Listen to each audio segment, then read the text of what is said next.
அஸ்ஸலாமு அலைக்கும் viewers, welcome to JIYATH kitchen. இன்றைக்கி நம்ம கிச்சனில் ரொம்பவுமே சுவையான தித்திப்பான பால் பன் எப்படி செய்கிறதுன்னு பார்க்க போகிறோம். ரொம்ப டேஸ்டான இந்த பால் பன்னை எப்படி செய்கிறதுன்னு பார்க்கலாம் வாங்க. 1 கப் அளவு மைதா மாவு எடுத்துக்கோங்க. அதே கப் அளவு சுகர் எடுத்துக்கோங்க.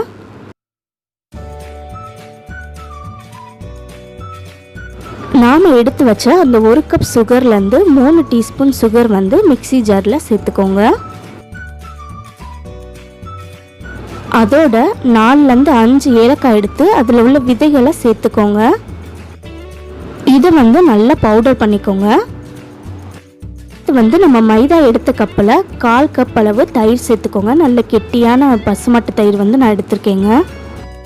அதோட 1/4 டீஸ்பூன் அளவு பேக்கிங் சோடா சேர்த்து நல்லா மிக்ஸ் பண்ணி விட்டுருங்க.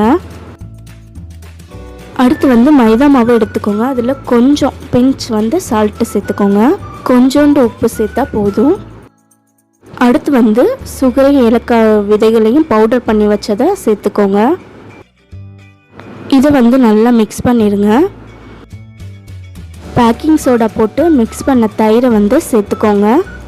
நல்லா மிக்ஸ் பண்ணி விட்டுருங்க.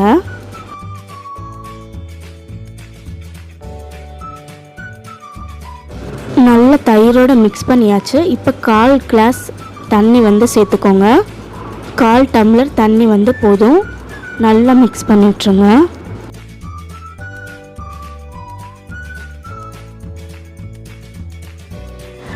பார்த்திங்கன்னா மாவு இந்த பதத்துக்கு இருக்கணும். ரொம்பவும் கெட்டியாக இருக்கக்கூடாது, ரொம்பவும் தண்ணியாக இருக்கக்கூடாது.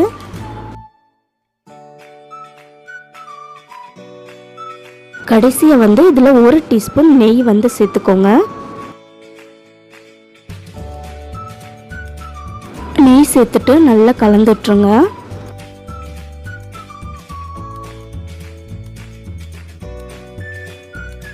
அவ்வளோதாங்க. இது ஒரு அரை மணி நேரம்லேருந்து 1 மணி நேரம் வரைக்கும் ஊறட்டும்.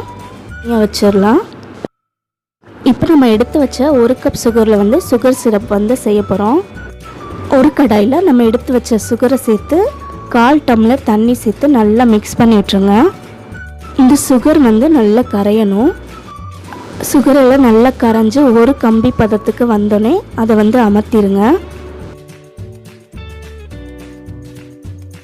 பார்த்திங்கன்னா தெரியும், நம்மளுக்கு ஒரு கம்பி பதத்துக்கு வந்துருச்சு. அதனால் நம்ம அடுப்பு அணைச்சிடலாம். இது தனியாக ஒரு பவுலில் மாற்றி வச்சுருங்க.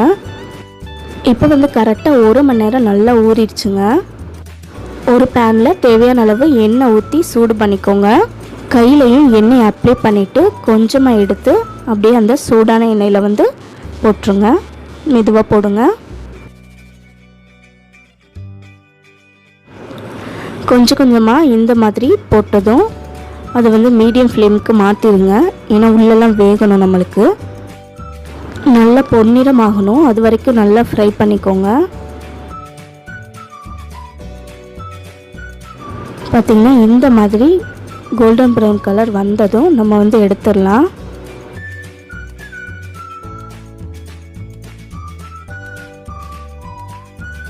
நம்ம எடுத்த மாவில் ஒரு 10லேருந்து 12 உருண்டைகள் வந்தது. இப்போ இந்த பால் பண்ணை நம்ம வெதுப்பான சுகர் சிரப்பில் சேர்த்துக்கலாம். சிரப் கொஞ்சம் வெதுப்பாக இருந்துச்சுன்னா வேகமாகவே ஊறிடுங்க. நல்லா ஊறிடும். உள்ள ரொம்ப இனிப்பு வேண்டான்னு நினைக்கிறவங்க லைட்டாக பரட்டிட்டு அப்படியே எடுத்து சாப்பிட்லாம். இல்லைன்னா கொஞ்ச நேரம் சுகர் சிரப்பில் நல்லா ஊற வச்சுருங்க. ஊற வச்சு நம்ம எடுத்து சாப்பிட்லாம். நான் ஒரு 10 நிமிஷம் அப்படியே ஊற வைக்க போகிறேங்க. இப்போ கரெக்டாக 10 நிமிஷம் ஆச்சு. நம்ம பால் பன் நல்லா ஊறி ரெடி ஆயிடுச்சு. பார்த்திங்கன்னா எவ்வளோ சாஃப்டாக ஜூஸியாக இருக்குது பாருங்கள். உள்ளேயும் நல்லா வெந்திருக்கு. ரொம்ப டேஸ்ட்டாக இருக்கிற இந்த பால் பன்னை நீங்களும் வீட்டில் ட்ரை பண்ணி பாருங்கள். இந்த சுவையான பால் பன்னை செஞ்சு பார்த்துட்டு எப்படி வந்துச்சுன்னு கமெண்ட் பண்ணுங்கள். அப்படியே மறக்காமல் JIYATH கிச்சன் சேனலை சப்ஸ்கிரைப் பண்ணி பக்கத்தில் இருக்கிற பெல் பட்டனை கிளிக் பண்ணிடுங்க. அப்போ தான் எங்களோட வீடியோஸ் உடனுக்குடன் உங்களுக்கு நோட்டிஃபிகேஷனாக வரும்.